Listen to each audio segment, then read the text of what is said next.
അച്ഛൻ്റെ മുമ്പോട്ടുള്ള പരിചയമാണ്, അച്ഛനോട് വർക്ക് ചെയ്യുമ്പോൾ തൊട്ടുള്ള പരിചയമാണ്. ഇപ്പൊ സിനിമയുടെ ആദ്യ ചിന്ത തുടങ്ങുന്ന സമയം തൊട്ട് സബ്ജക്ട് നല്ലതെന്ന് പറഞ്ഞിട്ടുണ്ട്. അന്ന് എന്നോട് ചോദിച്ചിട്ടുണ്ട് എങ്ങനെയാണ് സ്ക്രിപ്റ്റ് വന്നിട്ടുണ്ട്, വായിച്ചു നോക്കി ഇൻട്രസ്റ്റിംഗ് ആണോ. എനിക്ക് വളരെ ഇൻട്രസ്റ്റിംഗ് ആയിരുന്നു ചെയ്യാനായിട്ട്. അത് കഴിഞ്ഞ് പിന്നീടും വർഷങ്ങൾക്ക് ശേഷമാണ് സിനിമ KSFDCയിലേക്ക് എത്തുന്നതും ചെയ്യാനൊക്കെ വരുന്നത്. അപ്പോഴും എന്നോട് ചോദിച്ചിരുന്നു ഇപ്പോഴും ഇൻട്രസ്റ്റഡ് ആണോ, ചെയ്യാൻ തയ്യാറാണോ, കാരണം ലിമിറ്റഡ് ബഡ്ജറ്റിനകത്ത് ചെയ്യേണ്ടി വരും, കൺസ്ട്രെയിൻസ് ഉണ്ടായിരിക്കും. പക്ഷെ നമുക്ക് നല്ലൊരു സിനിമ ഉണ്ടാക്കാൻ നോക്കാം. പക്ഷെ എനിക്ക് അപ്പോഴും ഇതിനോട് ഇൻട്രസ്റ്റ് ഉണ്ടായിരുന്നു, സബ്ജക്റ്റിനോട് ഇൻട്രസ്റ്റ് ഉണ്ടായിരുന്നു. അതുകൊണ്ട് പിന്നെ ഈ പറയുന്ന കൺസ്ട്രെയിൻസും എല്ലാം നമുക്കൊരു ചാലഞ്ചാണ്, അത് ഏറ്റെടുക്കാനായിട്ട് ഒരു ഇൻട്രസ്റ്റ് ഉണ്ടായിരുന്നു. മലയാളികൾ ഏറ്റവും കൂടുതൽ എക്സ്പെക്ട് ചെയ്യുന്നത് ഒരു റൈറ്ററായിട്ടും അല്ലെങ്കിൽ ഒരു ഡയറക്ടറായിട്ടും ഒക്കെ എക്സ്പെക്ട് ചെയ്യുക. അത്തരം എന്തെങ്കിലും ഫ്യൂച്ചറിൽ വരാൻ പ്ലാനുകളുണ്ടോ? ഏറ്റവും ഇമ്പോർട്ടൻ്റ് ആയിരുന്നു അത് എഴുതണം തന്നെയാണ് ആഗ്രഹം. ആക്ഷനെ പറ്റി ഒന്നും ചിന്തിച്ചിട്ടില്ല. അത് എഴുതി വെച്ച ഏതെങ്കിലും വ്യക്തികൾ ബാക്കിയുണ്ടോ? ഇപ്പൊ മനോഹരന് പറയുകയായിരിക്കും മൊത്തമായിട്ട് എഴുതിയിട്ടും ചെയ്തിട്ടില്ല.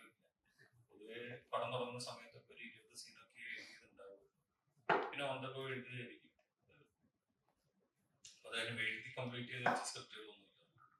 അപ്പം അച്ഛൻ ഒരുപാട് ചിത്രങ്ങൾ മലയാളികളെ സംബന്ധിച്ച് ഇന്നും ഓർക്കുന്ന, ഇന്നും നമ്മൾ TV കാണുമ്പോഴായാലും മുഴുവൻ ഇരുന്ന് ഒരു സെക്കൻഡ് പോലും ലാഗടിക്കാതെ ഇരുന്ന് ഇമോഷണൽ ആണെങ്കിലും ചിരിക്കാനുള്ള അത് അങ്ങനെയാണ്. അങ്ങനത്തെ ഒരുപാട് ചിത്രങ്ങൾ സമ്മാനിച്ചിട്ടുണ്ട് അദ്ദേഹം. ആ ഒരു ടെക്നിക്കൽ പേഴ്സൺ എല്ലാവരും ചോദിക്കുന്നു അതേപോലെ ചിത്രങ്ങൾ ഇനി മലയാളത്തിൽ ഉണ്ടാകും വിശ്വസിക്കണം. അതോ ഇതേപോലത്തെ കുറച്ചുകൂടെ ആക്ഷൻ അല്ലെ ഫാസ്റ്റ് നമ്പർ ആയിട്ടുള്ള ചിത്രങ്ങളാണോ കൂടുതൽ മലയാളികൾ അല്ലെങ്കിൽ കൂടുതൽ പ്രേക്ഷകർ ആഗ്രഹിക്കുന്നത്? പ്രേക്ഷകർക്ക് എപ്പോഴും മാറ്റം വന്നുകൊണ്ടിരിക്കും. നമ്മളെപ്പോഴും എന്താ പറയാ, സിനിമ പ്രേക്ഷകർ എപ്പോഴും ഇവോൾവ് ആയിക്കൊണ്ടിരിക്കുന്നവരാണ്. അതുകൊണ്ട് തന്നെ തിരിച്ച് അത്തരം വിഷയങ്ങൾ തീർച്ചയായിട്ടും സിനിമയിലേക്ക് തിരിച്ചു വരും. എന്ന് പറഞ്ഞിരുന്ന പോലെ ലൈറ്റ് ആയിട്ടുള്ള മൗലികമായിട്ട് പറയേണ്ട വിഷയങ്ങൾ വീണ്ടും തിരിച്ച് സിനിമയിലേക്ക് വരികയും ചെയ്യും. പക്ഷെ അതിനെ എക്സ്പ്രസ് ചെയ്യുന്ന രീതി വ്യത്യസ്തമായിരിക്കും. എപ്പോഴും നോക്കി കഴിഞ്ഞാൽ ഒരു ചെറിയ ഗ്യാപ്പിൽ എപ്പോഴും നമ്മുടെ സിനിമ വളരെയധികം മാറിക്കൊണ്ടിരിക്കുന്നുണ്ട്. ഒരു 4 വർഷം 5 വർഷത്തിൽ ഓരോ ആ ഒരു പീരിയഡിൽ ഇറങ്ങുന്ന സിനിമകൾക്ക് വളരെ മാറ്റം ഉണ്ടാവും. ഇപ്പൊ സംഭവിച്ചുകൊണ്ടിരിക്കുന്നത് ഇപ്പോഴത്തെ ഒരു ട്രെൻഡാണ് വീണ്ടും. പക്ഷെ ഇത് കറങ്ങി തിരിഞ്ഞ് ട്രെൻഡ് വീണ്ടും തിരിച്ചു വരും. നല്ല സിനിമകളും ലൈറ്റ് ആയിട്ടുള്ള മൗലിക ആയിട്ടുള്ള സിനിമകളും വീണ്ടും വരും.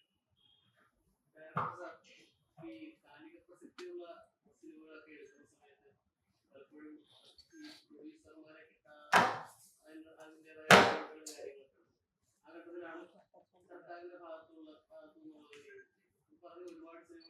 സെലക്ട് ചെയ്ത 2 സിനിമകളിൽ ഒന്നായിരുന്നു. തീർച്ചയായിട്ടും സിനിമയെ സ്വപ്നം കാണുന്നവരെ സംബന്ധിച്ചിടത്തോളം ഇതിന്റെ എങ്ങനെയാണ് പലപ്പോഴും ഗവൺമെന്റ് ഡിപ്പാർട്ട്മെന്റിനെ ബന്ധപ്പെടുന്ന കാര്യങ്ങൾ എങ്ങനെയാണ് ഇതിന്റെ പ്രൊസീജിയർ ഒന്നും അറിയാത്ത ഒരുപാട് ആളുകളുണ്ടായിരുന്നു. അപ്പോൾ സിനിമയെ സ്വപ്നം കാണുന്നവർക്ക് ഇതിനെ എങ്ങനെയാണ് സമീപിക്കുന്നത്? അതിന്റെ പ്രോത്സാഹനത്തിലേക്ക് ബഡ്ജറ്റിന്റെ കാര്യം പറഞ്ഞു, അതിനകത്തൊരു ക്രൈറ്റീരിയ ഉണ്ട് എന്നുള്ള കാര്യങ്ങളൊക്കെ.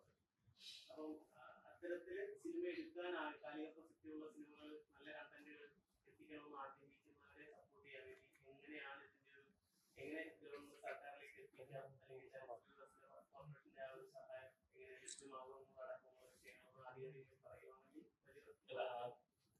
ആധികാരികമായിട്ട് ഇത് നമ്മള് പത്രത്തിൽ വരുന്ന അഡ്വർടൈസ്മെന്റ് ഉണ്ടായിരുന്നു. ഇതിനെ കുറിച്ച് വാർത്ത വെച്ചിട്ട് തന്നെയാണ് അത് വന്നിട്ടുള്ളത്. ഗവൺമെന്റ് ഈ സ്ത്രീകൾക്കും SC/ST വേണ്ടി സിനിമ ചെയ്യുന്നു എന്ന് പരസ്യപ്പെടുത്തിക്കൊണ്ട് തന്നെയാണ് സിനിമകൾ സെലക്ട് ചെയ്തിട്ടുള്ളത്. അത് അവരെ ഫോളോ, അല്ലെങ്കിൽ നമ്മൾ വാർത്ത ഫോളോ ചെയ്താൽ തന്നെ നമുക്ക് അതിന്റെ ഇതിലൂടെ പോകാൻ പറ്റുന്നതാണ്. അതുകൂടാതെ തന്നെ KSFDC സിനിമകൾ, നല്ല സിനിമകൾ ചെയ്യാൻ വേണ്ടിയിട്ട് സാമ്പത്തിക സഹായം ചെയ്യുന്നുണ്ട്. അതിന്റെ വിശദ വിവരങ്ങൾ എനിക്കറിയില്ല. ഞാൻ ഈ ഒരു ഇതിലൂടെയാണ് ഈ സിനിമ ചെയ്യുന്നത്. ഈ ചിത്രത്തിൽ എപ്പോഴെങ്കിലും ഇടതുപക്ഷം പാർട്ടി ബേസ്ഡ് ആയിട്ടുള്ള എന്തെങ്കിലും കാണോ? ഇതിനു മുമ്പ് സർക്കാർ ഇറക്കിയ ഒരു ചിത്രത്തില് പാർട്ടി ബേസ്ഡ് ആയിട്ടുള്ള കുറെ തീമുകൾ ഉണ്ടായിരുന്നു. അപ്പൊ അതുകൊണ്ട് ചോദിക്കുന്നത്, അങ്ങനെ ഒരു ഇതുണ്ടോ? അതായത് ഇടതുപക്ഷം ചൂണ്ടിക്കാണിച്ച് പാർട്ടിയുടെ എന്തെങ്കിലും ഇങ്ങനെ ഹൈപ്പ് കൂട്ടി പറയുന്ന പരിപാടി ഉണ്ടല്ലോ? ഇല്ല, പാർട്ടിന് അങ്ങനെ ഹൈപ്പ് കൂട്ടി പറയുന്ന അങ്ങനെ അങ്ങനത്തെ ഒന്നും സിനിമയിലില്ല. സിനിമയിൽ ഉള്ളത് നിങ്ങൾ സിനിമ കാണും. എന്നിട്ട് നിങ്ങൾക്ക് അപ്പൊ തന്നെ പറയാലോ അങ്ങനെ ഉണ്ടോ ഇല്ലേ എന്നുള്ളത്. അങ്ങനെ പ്രത്യേകിച്ച് പാർട്ടി